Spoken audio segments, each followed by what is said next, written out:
Hey folks, so I wanted to do a real quick video on finding repertoire, just another one for giggles.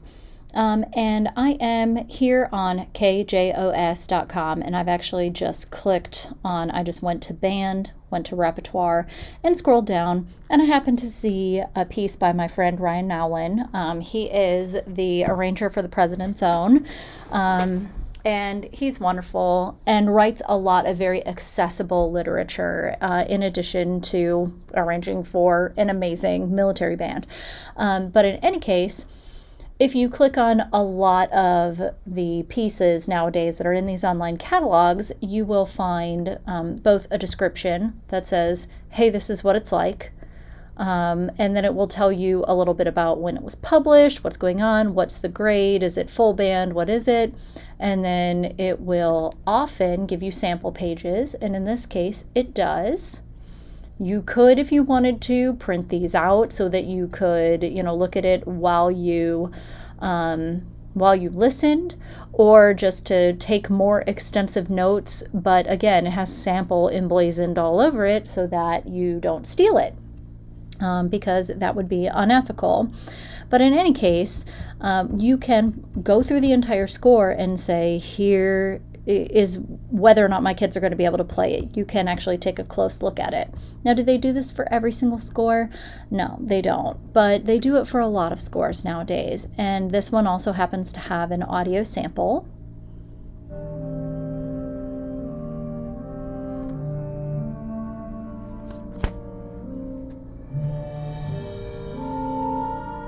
So you can hear what it's like as well if you're somebody who's like, I kind of need to listen to this before I, make a decision on whether this is something I would like.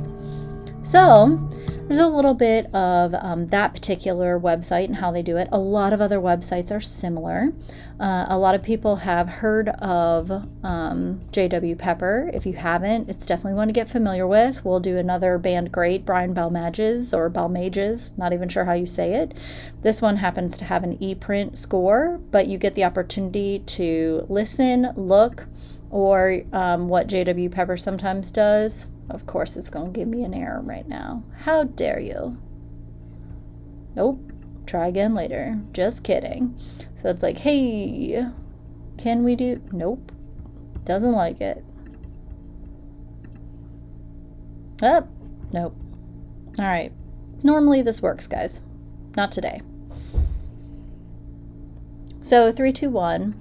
We can listen.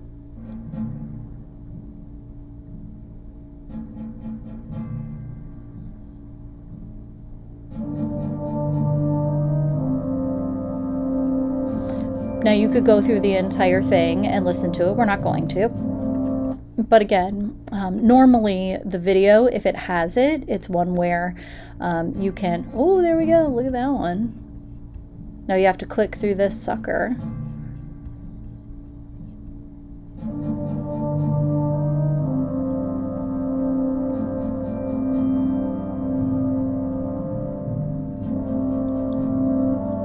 Sorry, I went too far ahead.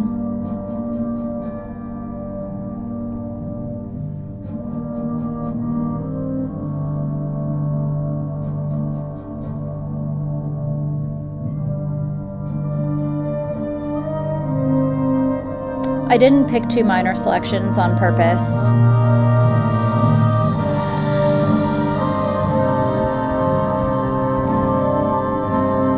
But in any case, you can see on there that it's a grade 2.5, and usually if you click on a lot of these, it'll take you to the product page, and it will often tell you whether or not it's on a festival list or a list of any kind.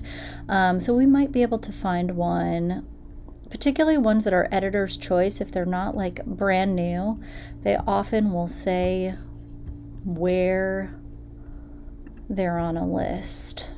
But of course, I can't find one right now that's on a list anywhere. But I swear, they really do. There we go. There's one. So it appears to be on the following state lists. So in Indiana, North Carolina, South Carolina, Tennessee, West Virginia, it's on, grade 2, group 3, blah, blah, blah. It just depends on, which state you're in. So that's a way to find things that are going to be on your contest list. Another way of doing that is sometimes going to the state organization. So here I am on the AMEA website, Alabama Music Educators Association, and I'm going to the ABA list folder, and there is a cumulative list by grade. So you can take a look at the class, what's going on here, and it tells you who composes it, who's publishing it. I don't know what OOP means. Oh, out of print. There we go. That's what OOP means. Usually it's POP, permanently out of print. But you can go through and look at what is on the list, what class it's in. Is it an A? Is it a double A? Is it a B? Boop, boop, boop. So all of these things, double B, C, and so on and so forth. So you can look through and say, well, I think my ensemble this year is going to be, in class this, or in class that, and so on and so forth. So that's one way to do it. I love these. They make me really happy. Eventually, you will come to know what these things mean. You might be like, what is ALF? It's Alfred. What is HL? It is Hal Leonard. So sometimes all it takes is you taking a look at some of these and going, all right, well, let me search for this one. And then you see who is publishing it. And that can also tell you, oh, this is another good publisher that I maybe want to look at their stuff, or I want to subscribe to their little catalog, or whatever it happens to be. The same thing exists in, you can do all of the same stuff with J.W. Pepper, with choral, orchestra, general music, all of those things. It does the same thing. You can look based on voicing. You can look based on almost anything you're wanting to look. Concert and festival, people do all the time. Say I want to look for a secular concert, and I know that I want to look for, choral. What if I want something that I can download, or something that has an e-print because I need it right now, or that's how my, my school wants me to do it. Maybe I want to do it by grade or difficulty. Maybe I want to do it by my voicing. Say I need something that is unison or 2-part. Well, there we go. So I can find all, heavens to Betsy. All right, Pink Zebra. Probably not going to be on any contest list, though. Kind of a bummer. But lots of options there. Let's see whether this one will work. Yes, okay.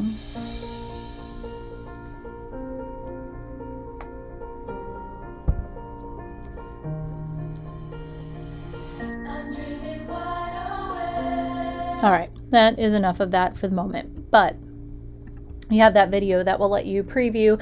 And again, they're very serious because they know people can, when you really want to thieve something, you can thieve something. So they try to really discourage you from doing that.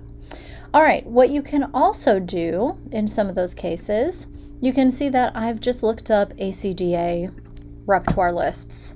So we talked a little bit about ACDA today.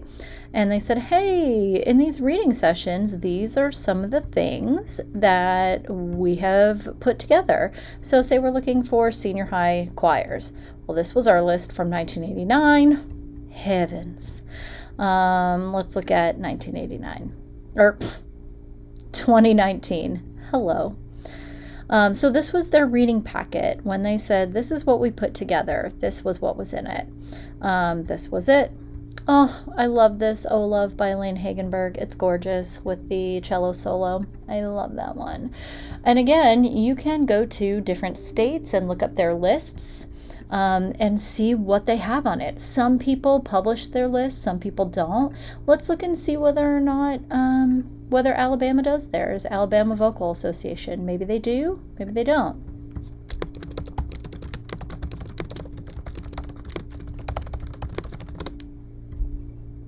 The AVA website has been in a little bit of a, it's been in a state, but it's since been updated, so that's good. Because for a while it it wasn't doing stuff. But we have our state festival. There's a lot to find. Oh heavens, there's a lot to find here. Ooh, look, job listings.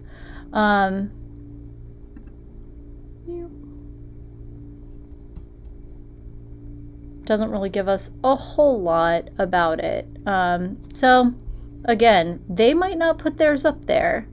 I don't know whether they do. I might have to dig around a little bit more, but ABA makes it a little more clear what they're asking for, because everybody kind of gets their choice of what they're bringing. ABA, it's not clear right away exactly where that list is. Is there a list? Maybe there isn't one. Some states don't have a list. Depending on their association. They're like, bring whatever you want to bring. Great. And then some have a very strict list, and that's the only thing that you can bring. So again, getting familiar with some of those music publishers and what have you, just poking around.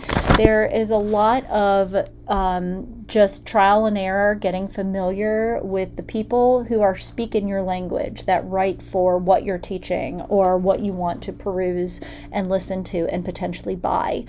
So that's some of the ways that you can find repertoire. I know that's not necessarily quick and easy, but there you go.